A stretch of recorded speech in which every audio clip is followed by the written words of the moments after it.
Bonjour à tous et bienvenue dans cette capsule vers des entités chimiques plus stables. On a vu dans la capsule 9 sur la classification que les éléments de la dernière colonne sont la famille des gaz nobles et qu'ils sont très stables chimiquement. Ils sont les seuls à exister dans la nature sous forme d'atomes. On trouve par exemple l'hélium sous forme de gaz pour gonfler des ballons ou le néon dans les lumières du même nom. Cette stabilité s'explique par le fait que leur couche électronique externe est saturée. Tous les autres atomes du tableau périodique vont chercher à être plus stables et à ressembler au gaz noble le plus proche, ce qui leur coûtera moins cher en énergie.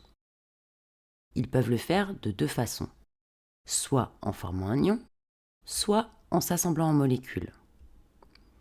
Dans les deux cas, l'évolution des atomes s'effectue de manière à saturer leur couche électronique externe et ainsi avoir la même configuration électronique que le gaz noble le plus proche.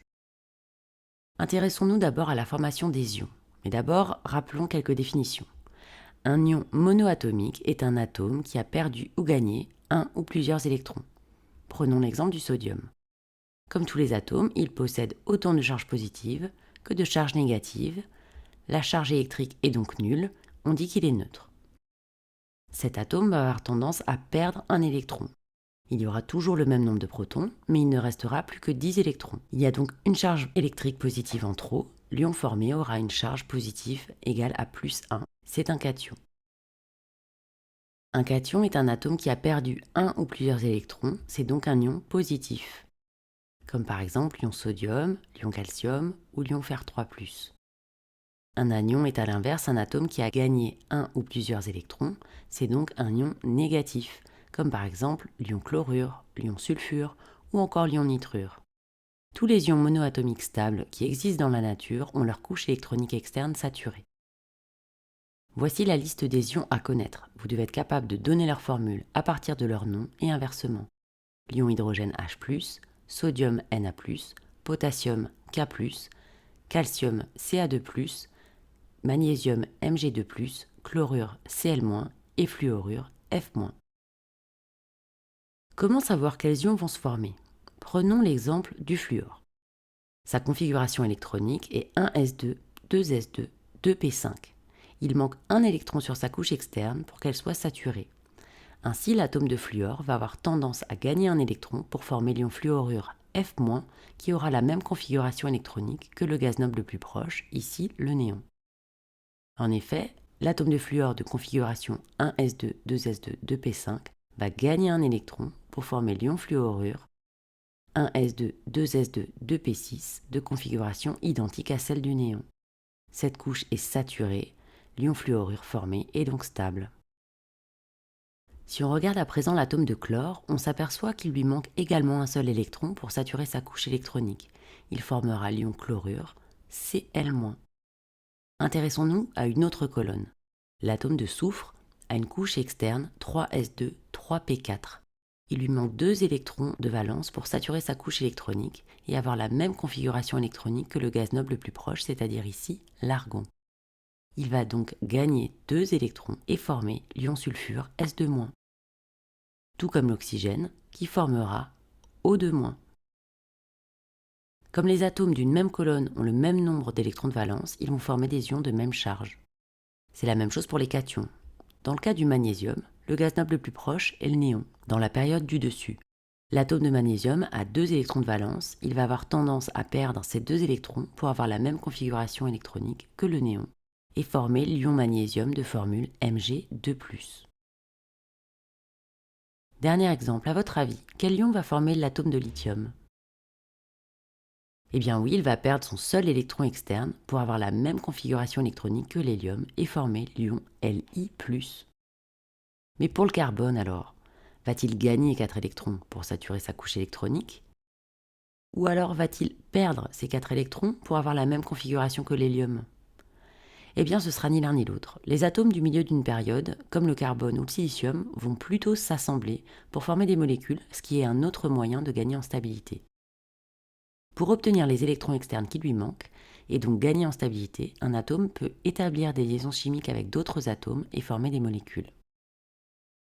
Une molécule, c'est un assemblage d'au moins 2 atomes liés entre eux. Vous avez déjà vu des molécules comme par exemple celle du dihydrogène, du dioxygène, du diazote, du dioxyde de carbone ou encore d'eau. La molécule d'eau peut être représentée par sa formule H2O, mais aussi par son modèle moléculaire, l'oxygène étant rouge et les atomes d'hydrogène en blanc. On rencontre également le modèle de Lewis, qui fournit beaucoup d'informations sur la réactivité des molécules, car il a la particularité de faire apparaître tous les électrons de valence des atomes. Vous ne devez pas être capable de construire ce modèle, mais simplement de l'interpréter.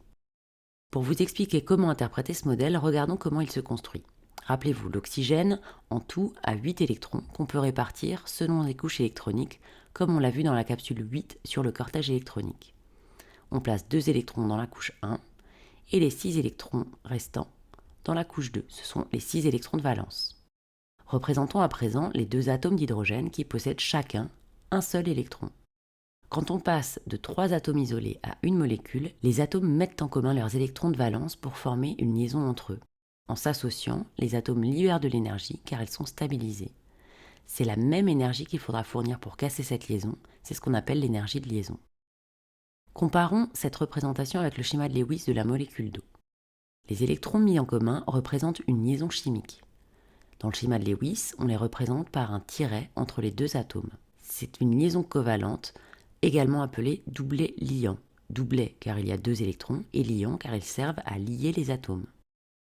Il reste 2 paires d'électrons de valence sur l'atome d'oxygène. Ces doublets sont aussi représentés par des traits dans le schéma de Lewis, mais ils sont localisés sur l'atome d'oxygène pour bien indiquer qu'ils ne sont pas impliqués dans une liaison et on les nomme doublets non liants. En s'assemblant, les atomes d'hydrogène et d'oxygène ont mis en commun certains de leurs électrons. À présent, leur couche électronique externe est saturée. 2 électrons pour la couche 1 de l'hydrogène et 8 électrons sur la couche 2 de l'oxygène. Cette molécule est donc stable. Ce qu'il faut retenir de cette capsule. Les gaz nobles sont stables chimiquement car leur couche électronique externe est saturée. Pour gagner en stabilité, un atome peut soit former un ion monoatomique, dans ce cas il faut que vous soyez capable de déterminer la charge d'un ion à partir du tableau périodique, ou alors il peut s'assembler en molécules, et dans ce cas vous devez être capable de décrire et exploiter le schéma de Lewis d'une molécule pour justifier qu'elle est stable. Vous devez aussi connaître les formules et les noms des ions hydrogène, sodium, potassium, calcium, magnésium, chlorure et fluorure. Voilà, c'est tout pour aujourd'hui. Je vous dis à bientôt pour une prochaine capsule.